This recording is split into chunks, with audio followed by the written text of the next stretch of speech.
from our Norton Medical Group. And let me go ahead and introduce both of you. Dr. Caudill is a professor of psychiatry at the University of Louisville, where he's also serving as the residency training director and the director of telemedicine and information technology programs. Robert is a board certified psychiatrist and received his medical degree from the University of Louisville School of Medicine, and then also completed his psychiatric residency and internship at U of L.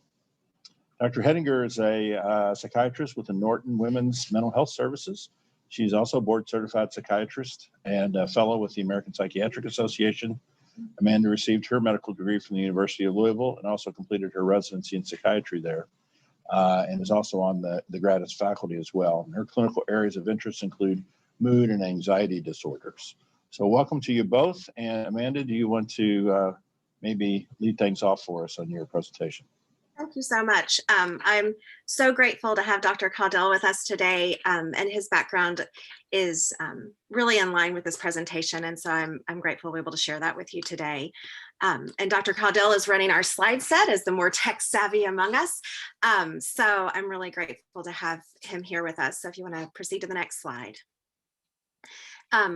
We do not have any disclosures. As we talk about things today, it is important to outline that not the things we're talking about are not FDA approved.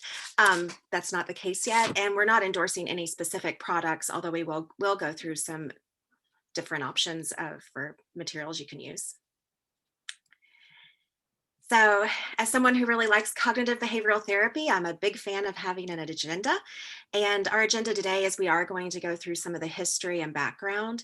As when Dr. Caudill and I were talking about this, one of the things he said is often these talks wind up being a discussion of where you've been, where you are, and where you're going. So we'll lead into that. Smartphone ownership and usage, benefits of technology, some of the challenges or pitfalls, different types of technology-based interventions, examples, and then a summary with a list of references. You'll see a long list of articles at the end. For myself to be up to speed, I read a number of articles and I included all of those as they did shape my view of things, and they're available to you. So moving along. All right, so starting here, Dr. Caudill reached out to Dr. Chan, who's a national expert in this field, and he shared a slide set with us to begin. And I love these slides, he had them, and this sort of sets the stage, I think, of where we've been. And this is from 1984, looking at what a desk would look like. And if you notice the Rolodex and the fax machine, and even what the computer looked like, and all the different calculator to the side and all of those things. And then to think about that, and then where we've moved forward. If you want to go to the next slide, the next two I think look the same. Now again, our computers changed. We have a little bit bigger monitor, still bulky. We no longer have the fax machine, but we still have our phone and Rolodex. And then here we have, they said 2014, and you see the MacBook with the iPhone next to it. Now the fact the shades are still there always made me laugh when I looked at it. But to provide some validation for some of you, if you don't feel like your engagement with technology is this streamlined, you are not alone. I almost included a picture of my own home office desk at this point, which I have a MacBook I'm using now, but it doesn't interface well with the EMR as well. So I have a different laptop I use for work. I like a mouse and a keyboard, so I have those plugged in. I have an iPad as a secondary screen. I have my iPhone for Dragon. And I still have a landline as a backup emergency if I'm on the phone with the iPhone. So if your desk does not look like this and you don't feel like you're as streamlined with your technology, you are not alone, but this is where things can be. Since we're talking about apps primarily here, and they tend to live on mobile devices, it's worth taking just a second here to take a look at this slide and see the number of devices that your mobile phone has replaced. These were all very common things, and your phone now does all of that. So we'd be carrying a sack full of devices if it weren't for the way that the phone has consolidated things. Definitely. So as we look at a timeline, as we talk about technology, it feels like exponential growth to me. Looking back, just 1947, the first computer program runs on a computer at the University of Manchester. Moving down, some of the things I'd like to point out from an article Dr. Caudill actually authored was in the 1960s. MIT had a program called ELIZA, and individuals would type natural language with the computer, which would respond to them like a Rogerian therapist. And people actually developed strong emotions to the computer, which I was immediately thought of. I don't know if anyone's ever seen the movie Her. It was kind of disturbing, but the idea that the computer could interact with us in that way.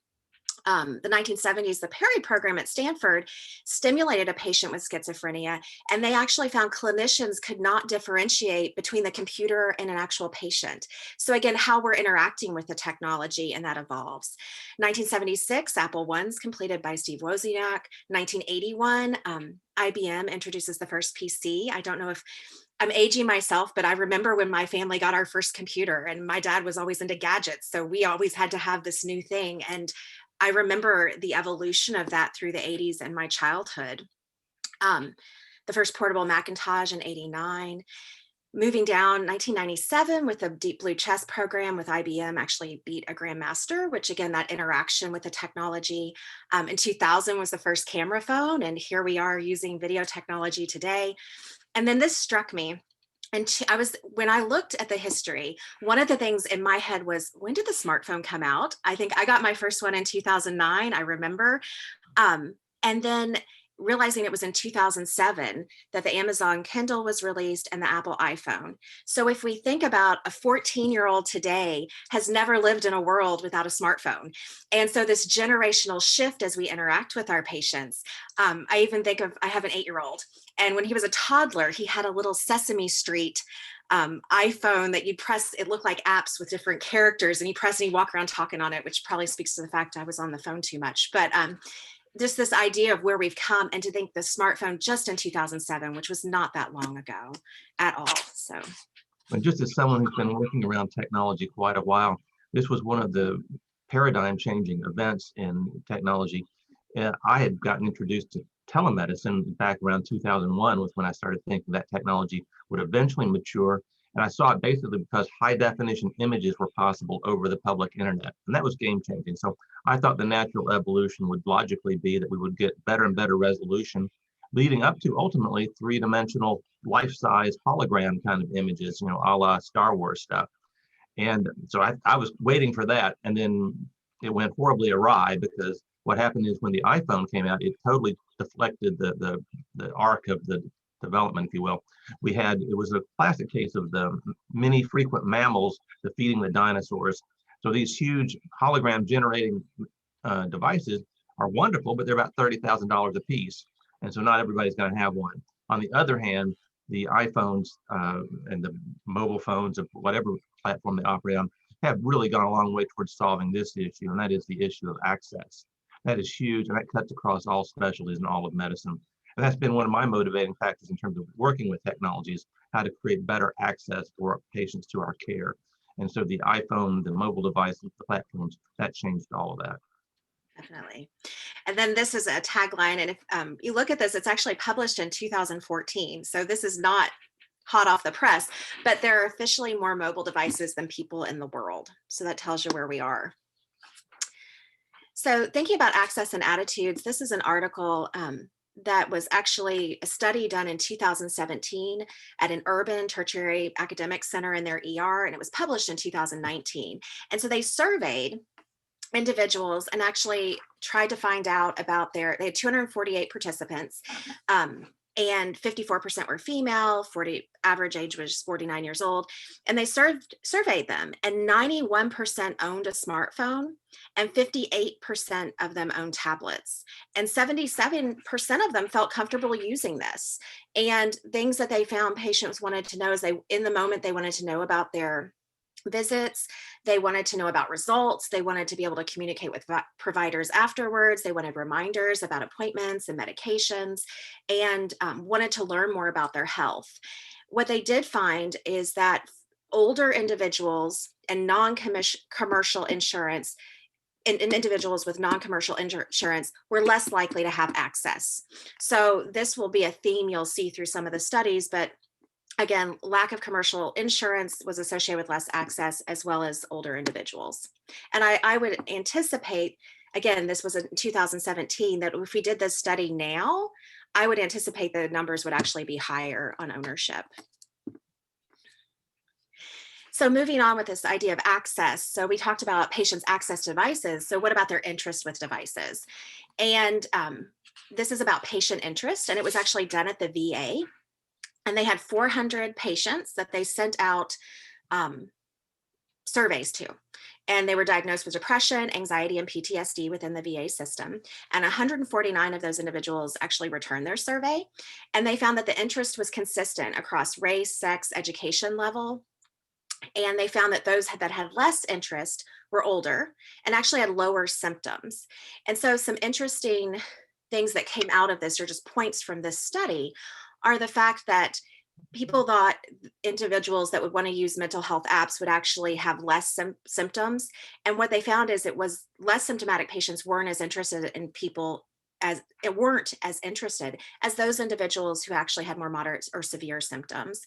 The other piece that I didn't list on this slide is that while people were interested, they only found that 11% had actually used an app. So there is a discrepancy between interest and actually accessing and utilizing these resources. The other piece is they said one of the things they pointed out in the discussion was effectively integrating mental health apps into care requires a nuanced understanding. And I think that is a really critical point, because you want to meet the patient where they are. So whereas a generalization might be an older individual may not want to use this type of technology, but aside from that, again, I mentioned my dad's a gadget guy. He's in his mid 70s. He loves things like that. So he'd be someone you'd want to utilize that. If you have someone who is really tech savvy and younger, you'd want to use it. If you have someone who they may be in their 20s and they don't like any of this stuff, that you want to meet the patient where they are to really understand what might be something to utilize with them. And again, that's a nuanced understanding, which we do on day to day with all sorts of recommendations that we make for patients, but this is another layer of that. One of the things I think we're seeing also here is in terms of the inclination towards adoption. Patients are ready for this. Patients were ready for telemedicine a long time before clinicians were. They were voicing interest in these sorts of things. Your patients are using apps, whether you know it or not, in many cases. I discover many of my apps that I want to check out when a patient comes in and said they found it on Google and they're playing with it. And so patients have been ready for this for quite a while. The interesting thing, and we saw this last year with COVID, and when we had to do sort of the rapid pivot there to more of a telemedicine platform, it was patients kind of switched really quickly, but it was the clinicians who needed to get up to speed and get their sort of tech game on point. So this is an animated slide that is really interesting. As we go through it, what this talks about is the ratio of mobile phone subscriptions to mental health care workers per 100,000 population. So what you're going to see on the blue column are the number of mobile phone subscriptions. Green is going to be the number of people working in mental health. And then the ratio is the red line. And so as you look in low income areas, there is much more access to mobile phone subscriptions than there are to mental health clinicians. That ratio actually decreases as you go into lower middle income studies out in the world. And then as we come into upper middle income and high income areas, the ratio is lower. But if you look at that, it's not only mobile phone subscriptions, but they have a lot more access to mental health clinicians. So realizing that this may be a platform to reach more people that don't have access in a different way. We talk about the digital divide and healthcare disparities, and clearly this is back to that access point. This is one of the potential solutions out there if we're willing to embrace it and accept it. Definitely. So a few of the benefits, again, we talked about accessibility and healthcare disparities and the digital divide. I even think about remote locations and accessibility. When I lived in Oregon and worked on an inpatient unit in Eugene, Oregon, for remote areas of Eastern Oregon, they would not have a psychiatrist for hours. Like they would transport patients for 6 hours to get to a bed. And the idea of having someone on an outpatient basis would be incomprehensible. So realizing accessibility, this may be truly available. And even if a patient might be in an urban area, if they don't have transportation to get to a clinician, it may feel like 6 hours away when it may only be 10 miles. So accessibility. Cost. thinking about some patients, while we in the land of the Affordable Care Act, patients having insurance, but if they have a high deductible plan, copays, it's cost prohibitive for them to see a therapist often. So these additional resources may serve as a way of accessing things they haven't had before. Well, Um, sometimes we don't count all the other externality costs that are associated with this. So patients who can't drive themselves tie up a family member, taking them long distances to appointments. We've seen professionals living out in rural areas who need to travel to the university, let's say, or to a major facility, and they're losing all kinds of productive time just unnecessarily to simply access services that could be delivered some other way. The point, though, I think, and something that will come up when we get into advocacy around these issues, is that there's really nothing made easier by this. I mean, using technology is wonderful and it enables us to do some amazing things that we previously couldn't do. But for the most part, we're still at least in the telemedicine environment, we're talking about non-disruptive technologies. As we get into this topic here, we'll talk about the disruption aspects. and again, overcoming stigma for a number of individuals, the idea of seeing someone in mental health can be overwhelming as a first step. Um, and really they might feel more comfortable. They're going to, as Dr. Caudell said, they're going to go find things on the internet. They're going to Google and come across things. So this may be a first point of contact for someone. It also may be the patient's preference. Um, and then the data implications, I'm really excited what Dr. Caudell is going to share with you because this was new for me. And this is part of that where we're going discussion. This is something we haven't talked about, and as Dr. Hedinger mentioned, access is obvious. I mean, when you put a phone in everyone's pocket, they have access that they previously didn't have. But here's what's new for us as clinicians. We all know that a senior clinician has some sort of intuitive appreciation of a patient contact that our learners do not. And they have to gain that over time. They gain it the hard way through all these subtle, nonverbal, hard to document kinds of things. But data is being thrown out throughout the session. And so as we get more sophisticated in what we can do with facial recognition software and voice and audio analysis, we're going to find correlations that big data will extract for us and tell us things that we didn't previously considered to be obvious. Particularly, like I say, in a training environment, this is going to be valuable. So you can have a patient present with this facial pattern is consistent with mania or hypomania in 76% of cases, or 51%, whatever it is, it's going to be information you didn't previously have, because our devices are going to be able to analyze this stuff and kick it back and correlate it with data sets. So the voice record, think about the voice pattern changes in mania versus depression. Those are the obvious ones. But there are lots of other things I think that we're going to gain over time as we sort of plunge deeper into this data well. Definitely. So as we move on to some of the challenges or pitfalls, while we talked about it's amazing the speed of the technological development, this is actually something that presents some of the same challenges. So just as you feel like your feet underneath you, there's something that changes. And this is specifically, I think, challenging in terms of research. So I remember speaking to folks in the past 5 to 10 years about computer assisted therapy and trying to implement these things, and realizing now that we're even moving from computer assisted now to, okay, rather than it being on a web browser, it really is the app based, because some patients aren't even buying computers necessarily. They may have more access to a tablet or their phone. In terms of research challenges, randomized controlled trials are costly and take time. And so oftentimes by the time the study is completed, analyzed, and published, the technology itself has changed. Even as I went through the literature, and Dr. Caudell may want to speak to this as well, as I went through the literature, realizing I'd read a study that looked really interesting, and I go looking for the resource they were studying, and it was obsolete. It was gone. It wasn't available anymore.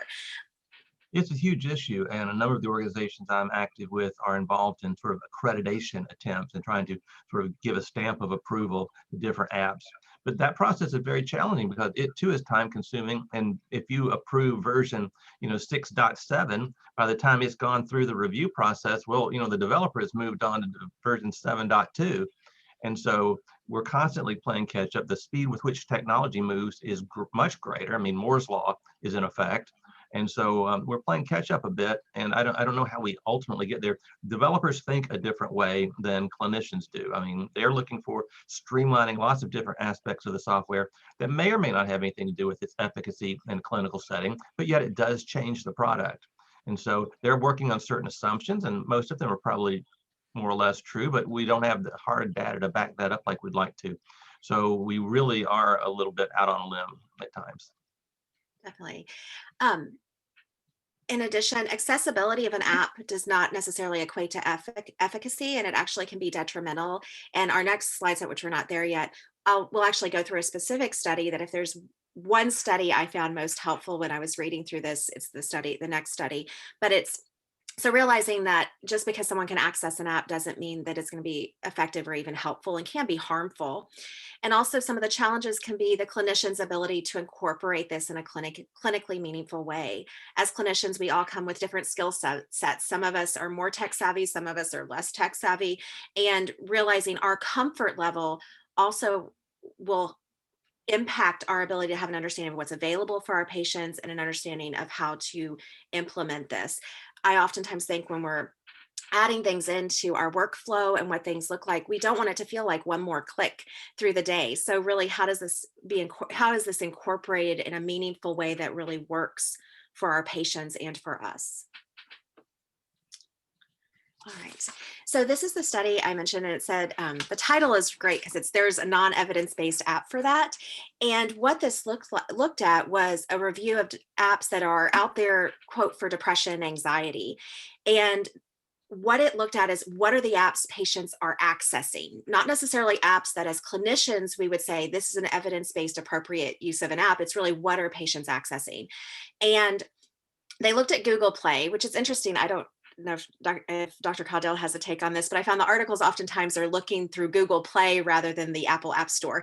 But through Google Play, they found about 650 apps, removed duplicates, and ultimately analyzed about 357 of these. And they went through and actually looked at the apps, and they talked about, okay, what is the app? What does this app actually do? Like, what is the form of the type of the app? What is it doing? And then they rated the app, and then they looked at the ratings that individuals that were accessing the apps gave the apps and the type of feedback that they provided about the apps. And so the next slide, which I apologize about the resolution, we were trying to work on it and it didn't get better, but if you go to this article, table 2 was where I found that was where the jackpot was for me looking at it. And so what this does is they actually talked about the different techniques utilized by these apps. And so they, at the top, they have a list of what they said were non-evidence-based, and then below they had evidence-based. And the evidence-based apps were apps that used cognitive behavioral therapy strategies and mindfulness techniques. So that's probably not a surprise to those of us who talk about therapy skills, that those would be evidence-based. And what they found is that those apps were actually rated higher.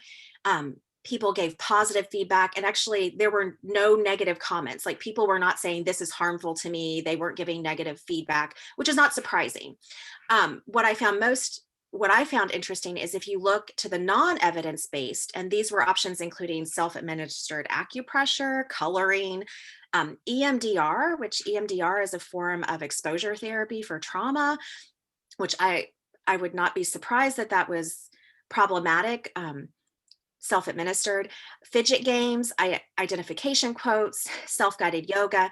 And they also talked about these violent steam release games, which I didn't even know those were out there, but those were very popular, were these steam release games. And it's not surprising that people who were depressed and engaged in steam release games actually felt that they were more angry, and actually worse. It wasn't productive or helpful for their emotional state. Of the different types of apps that were accessed, the EMDR, which when I think of EMDR, I think of it being utilized by a very skilled clinician. Again, that nuanced understanding of use for a patient who is at a place in treatment they can tolerate that being self-guided, someone going in by themselves to an app they're trying to do on their own, that 96% of folks gave feedback that this was detrimental and harmful to them, which as a clinician, that is not surprising to me. But I also did not know that there would be something out there that someone would try to access to even do their own exposure exercises in that way. So again, realizing patients are accessing lots of different apps that we may or may not be aware of, and some of these are not helpful. They actually can be detrimental and harmful.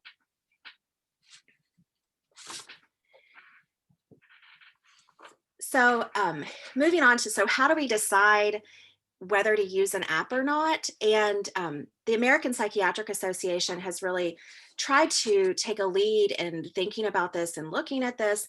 And they've come up with a framework, and it's this hierarchy of how, and from this, you can see a lot of information. It equates to 42 questions, I think, when I read. And really the bottom two levels are background info and privacy and security. So this idea of non-maleficence. So we want to do no harm. So if we're recommending something to a patient, we at least want to make sure that to the best of our ability, that we're not recommending they use something that's data mining them in such a way that's going to be exploitive. And so there are lots of layers that you can think about. I don't know if Dr. Caudell would like to add anything to there. Again, this is really deep diving down if you're wanting to look at a resource, but it really speaks to how much there is to think about when utilizing these resources. I think this imposes a useful structure for this accreditation, validation process, whatever we're doing. I mean, clearly, FDA approval for these things was a hotly contested question at some point. Should the FDA be approving apps used in medical settings? I tend to not think that's the way to go, just because it slows down development so much. But there might be a role here for Good Housekeeping Seal or somebody else to step into that void and maybe put some level of accreditation or some stamp of approval onto these things. That might be the more useful things. It needs to be something much more nimble than the FDA. Otherwise, it'll just die on the vine, or it'll just go underground, which is probably more likely. So this is the best attempt from our colleagues with APA to create such a algorithm, if you will, or a workflow to evaluate them. Definitely. One of the things I include this slide in a bunch of stuff just to remind myself that the pioneers and the settlers are often two different groups of people, two very different groups of people. And typically by the time the pioneers are done, they're not the ones hanging around to fully mature the process. They're off pioneering something else. And that's kind of what it feels like, with certainly telemedicine and some lesser degree therapeutic apps. But I think therapeutic apps right now is still wide open for the pioneers. There's still lots of pioneering work to be done here. We're still not 100% certain. There's lots of challenges because we've got different platforms that you may think your iPhone and your Android phone are the same basic thing, but underneath them is a very different programming language and structure. So that fact that something looks identical on both shouldn't be assumed to be an easy thing. Lots of money gets tied up in making sure these things cross platforms accurately, and that you get the same experience on different types of devices. And so realizing, as you said, there are lots of different options, and it's not only the programming you're thinking of your device, but if we think about, I oftentimes think of, is something web-based or a web-based program, or are we looking at the apps? And then within the apps, we're going to touch base on just a few: mindfulness-based, CBT-based, and then the chatbots. On the web-based, programs, I think one of the desirable features is something that is cross-platform. Sometimes people want to work on their laptop, sometimes they want to be on their desktop, sometimes on their tablet, sometimes on their phone. Does the app, does the program, whatever, look the same on each? Can you log in once and have a similar experience on whichever device you happen to be on at the time when you wish to access it? So that's one of the key things. Another thing I think is the expense involved. I mean, this is one of those push-pull issues around access. Inexpensive or free models obviously have great potential for access. A problem is these are not volunteers. These are corporate entities that wish to have a business model and a profit motive. There's nothing wrong with that. I mean, the world runs on profit. But so how do you pay for it? And programmers don't work for free, and they're rarely mental health professionals themselves. So you've got to hire out talent for sure as soon as you want to get involved with this. And then you've got to get them educated and up to speed on what you're really trying to do so that they can sort of tailor their programming efforts to meet the needs of the end user. So you've got to look at business models. Basically, though, the old maxim in all of technology still applies. If it's free, then you're the product. Your data will be mined. It will be used in some way to target advertising or whatever towards you. There's got to be some way to pay for this. So a nominal fee might be a way to go, but then how do you get across that? Because you've got huge marketing expenses. You've got to get word of the program out to the targeted audience, back to advertising once again. How does all that happen? What often happens actually is that a free version is offered that you then can upgrade to a more premium version that will then sort of save your data, save your experience. That's probably one workaround for that. So things like that could have a potential down the road. We'll see where it goes. I mean, the market will ultimately determine where it goes. I have a hunch. I don't see insurance jumping in a big way just yet to support any of this stuff, but patients are looking for it and they're out there, so that the market is there. The market exists. Finding a way to make it financially feasible to continue to grow this, I think is the next question. Evidence-based, we obviously, as Dr. Hedinger alluded here, anybody can write an app and anybody can put it up on the stuff, and the threshold is low. The difference between Play Store with Google and the Apple products is that there is a little bit of a vetting process with the Apple iTunes offerings, but that is really built around conformity to their programming issues, and it has nothing to do with whether or not it's a therapeutic, or that's not their consideration. So the evidence-based piece of this is why the CBT sorts of things have lent themselves probably most readily to this. Then lastly, I think the usability of this, and those of us who have worked in electronic medical records certainly know this, that programmers' first consideration is not usability. If you just count the number of clicks or taps or whatever you're having to do any given task, that's a good measure, indirect measure of usability. Look at something like Amazon on the website and see somebody who's sort of mastered usability. If it's harder to do it than it is to order something off of Amazon, it's too hard. That's how easy it can be made. And I'm not putting a plug for Amazon. There's other websites that are equally well designed.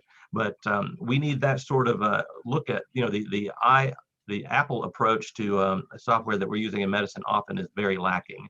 And so hopefully when these apps begin to become more usable and popular, that's going to be one of the drivers, without a doubt. Patients won't put up with kludgy software. They can't be mandated to use it as we are with our electronic medical records. So the ones that wind up on top of the pile inevitably will be the ones with high usability features, maybe even trumping the evidence-based piece, because if you can't use it, it doesn't really matter what's underneath it. People will simply set it aside. Did you want to talk about eCouch at all? Or?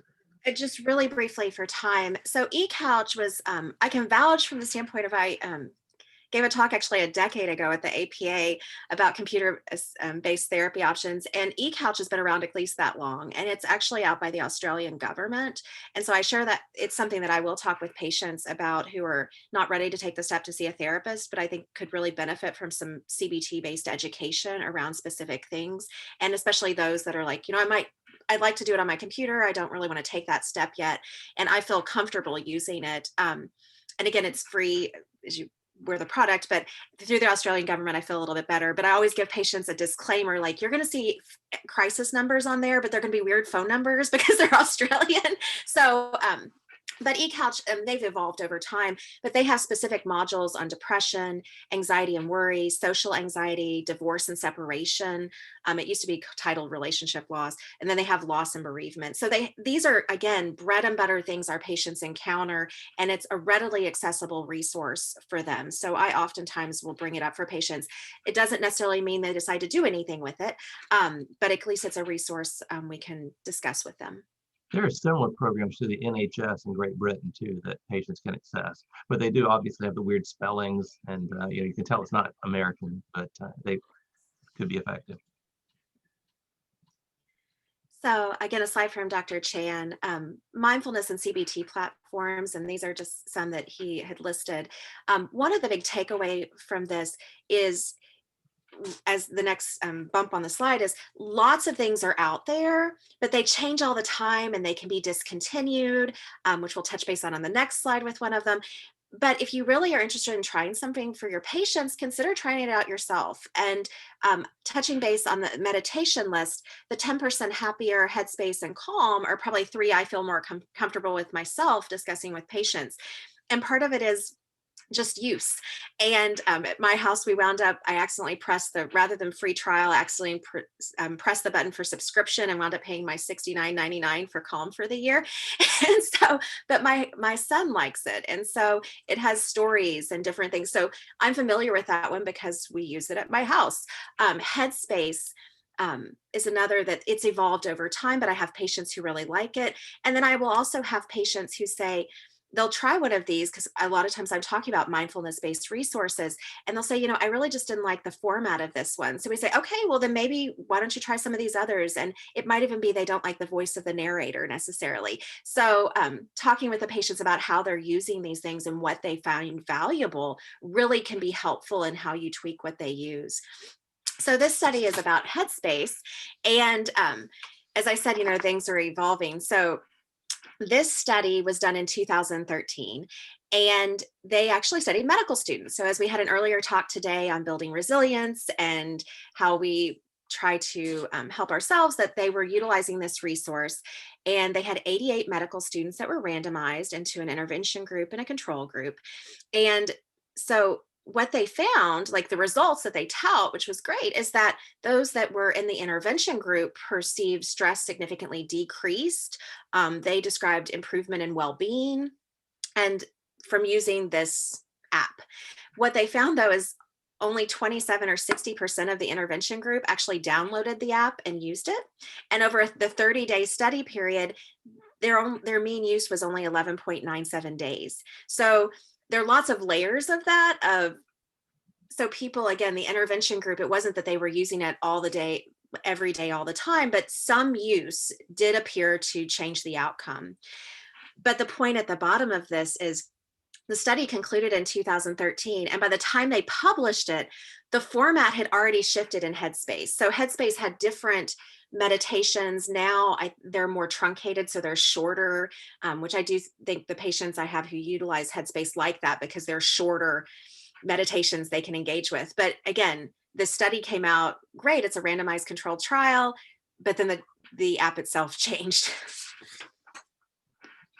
I want to just put this slide in here as a shout out to an unlikely recipient, and that is the VA, which I guess is maybe analogous here to the Australian government and the NHS stuff, because it is a government sponsored thing, which means it can't be too far out there crazy, but it's also, you paid for this already.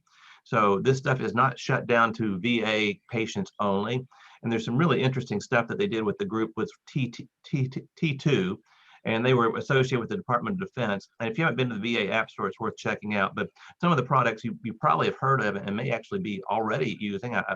Again, they are free of charge. Interesting story on at least one of these. The PTSD coach, I know some of the developers with that, and this was several years ago, and they did what was called a soft launch on a Saturday morning.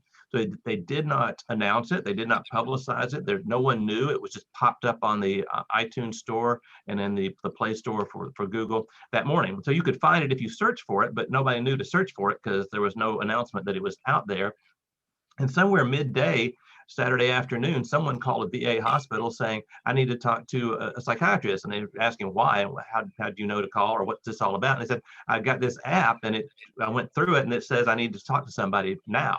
And so a suicidal patient, was kind of picked up via an app and who had just searched for it. So the demand was already out there. People were searching for PTSD and what do I do? And he just stumbled into an app that hadn't even been publicized. So clearly, like I say, just comes back to reiterate that point that patients are by and large ready for this. They're going to use it whether we want them to or not. If we can guide them in this use, it's probably to everybody's advantage. And Dr. Hettering, I don't know if you wanted to talk about Virtual Hope Box and Breathe Through Life, perhaps. I would very much so. So Virtual Hope Box is an app that I clinically in my day-to-day practice probably mention with patients the most. And one of the things that you pointed out I love about it is it's free for our patients. So I have some patients that getting an app they have to pay anything for is completely out of the realm of possibility or access. This is free. So if they have enough data on their device to be able to download an app, they can access it at any point. And for those of us who appreciate cognitive behavioral therapy, a coping card is one of the classic things that I think is helpful for a patient. And it used to be just you'd have an index card. They'd write down when they were having an uncomfortable feeling or thought, this is what I do to cope with it. I think of this as a digital coping card. So the virtual Hope Box, this is the screenshot from my phone. I have it on my phone so I can show it to patients.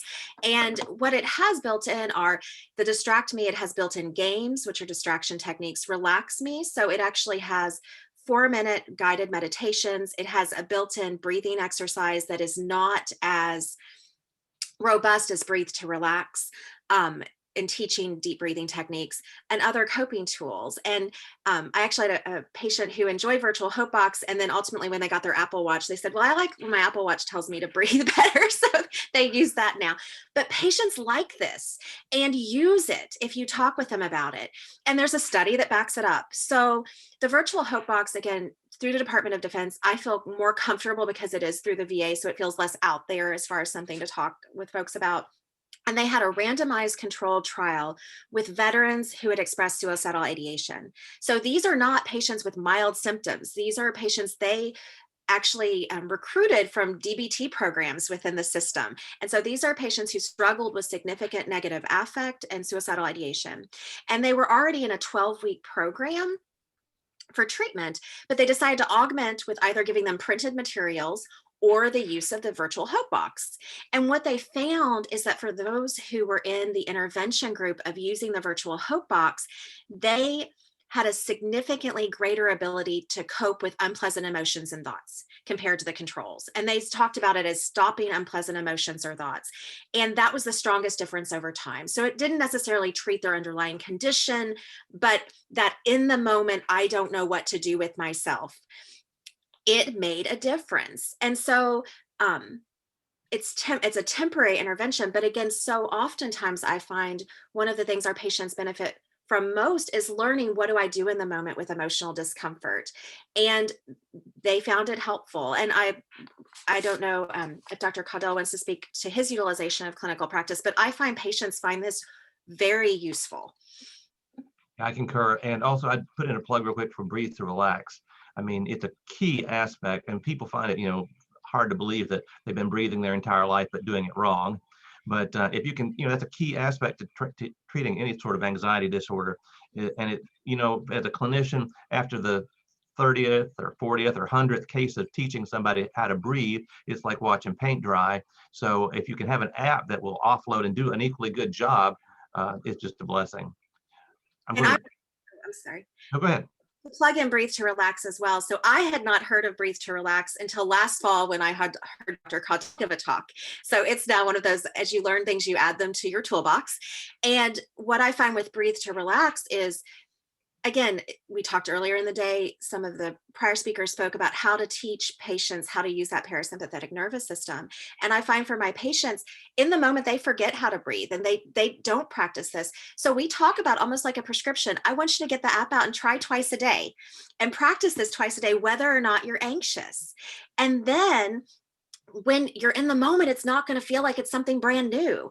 And oftentimes the time we have together as clinicians can be so limited that if they can practice and learn these skills outside of our time, it ultimately serves them better. So I think the Breathe to Relax, again, a concrete skill that is so critical for patients, especially those with anxiety. So we're going to pivot just a bit here and get into chatbots.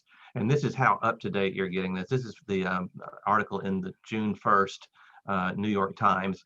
It has an interview, actually, some quotations from Dr. Jess Wright, who's here at the University as well, basically tying the development of chatbots to computer-assisted cognitive behavioral therapy.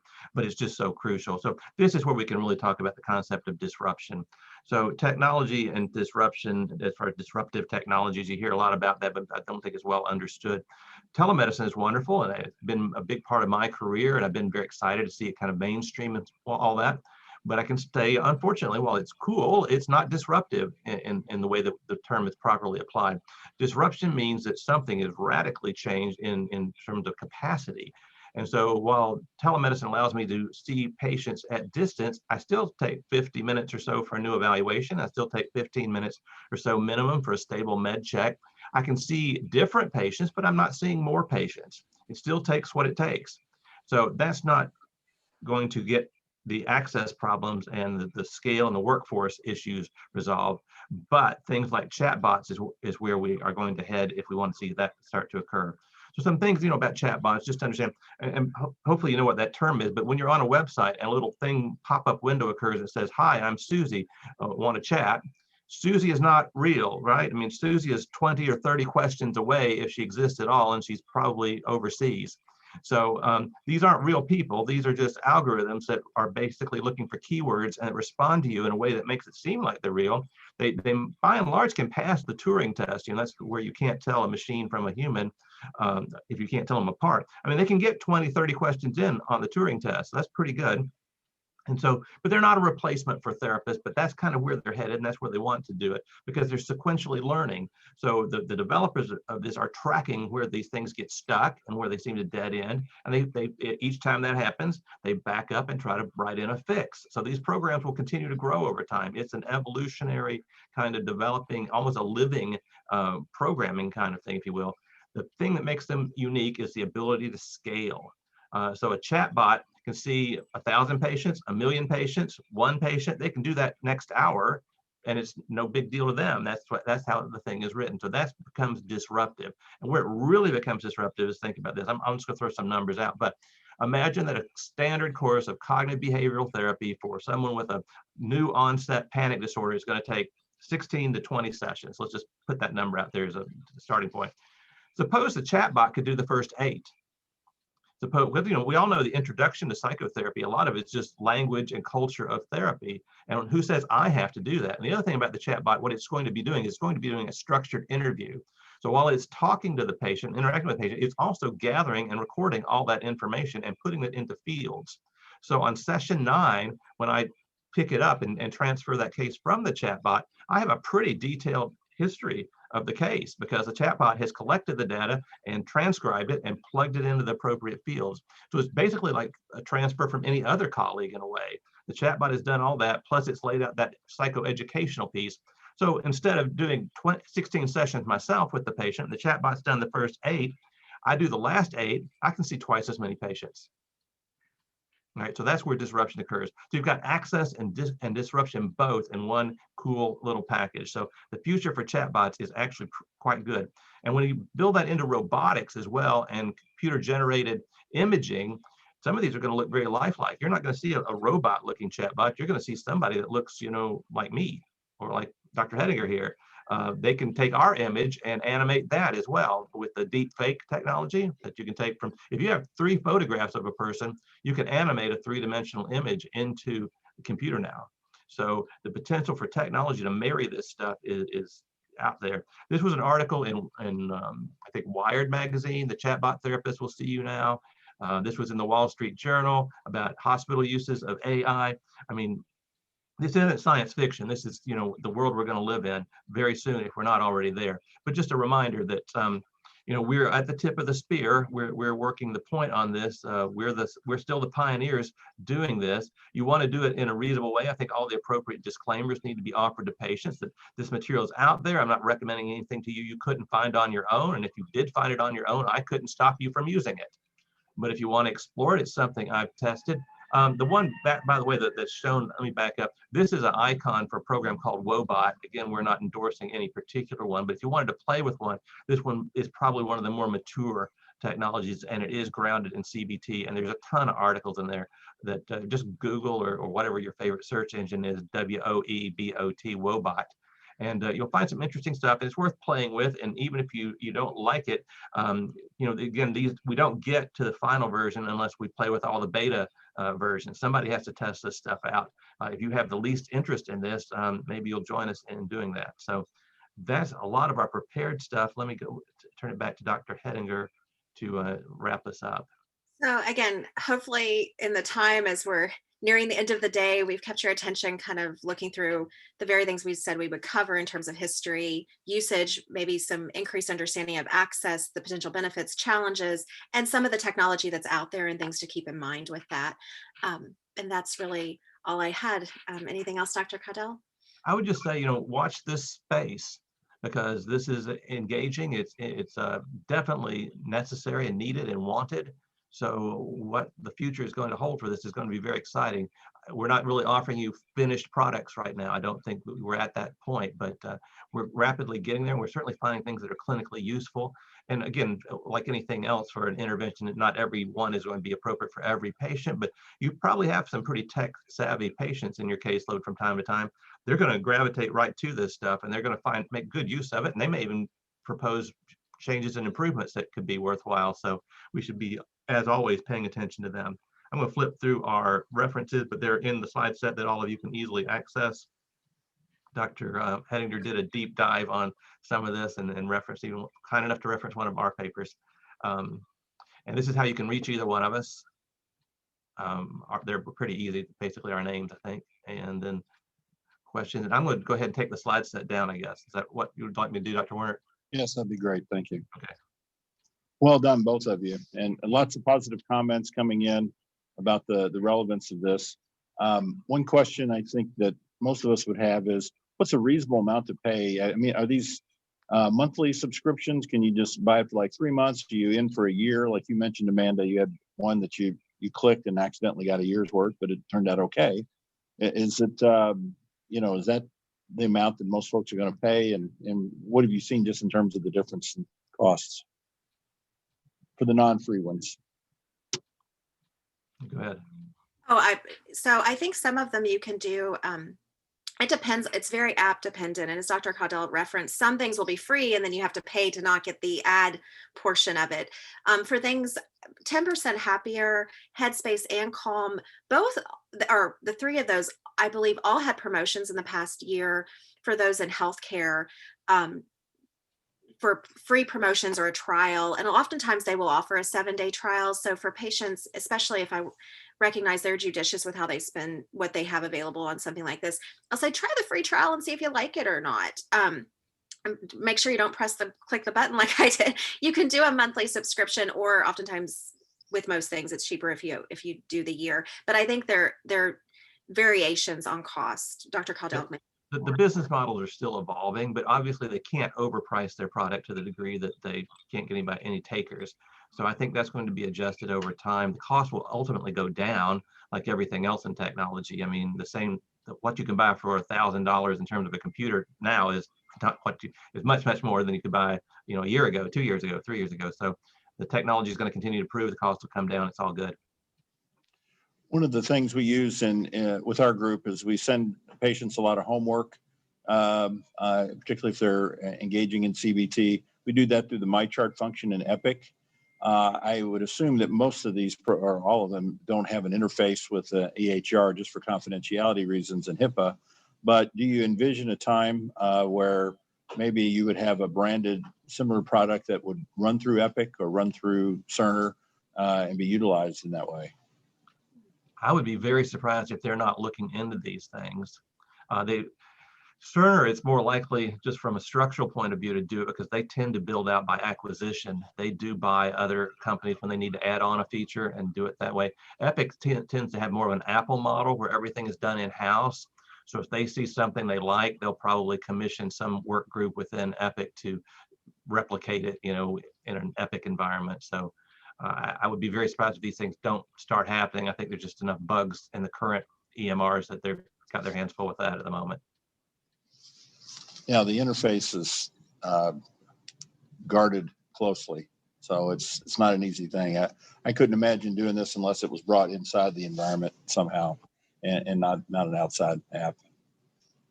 Well, with that, we've reached our time. Thank you both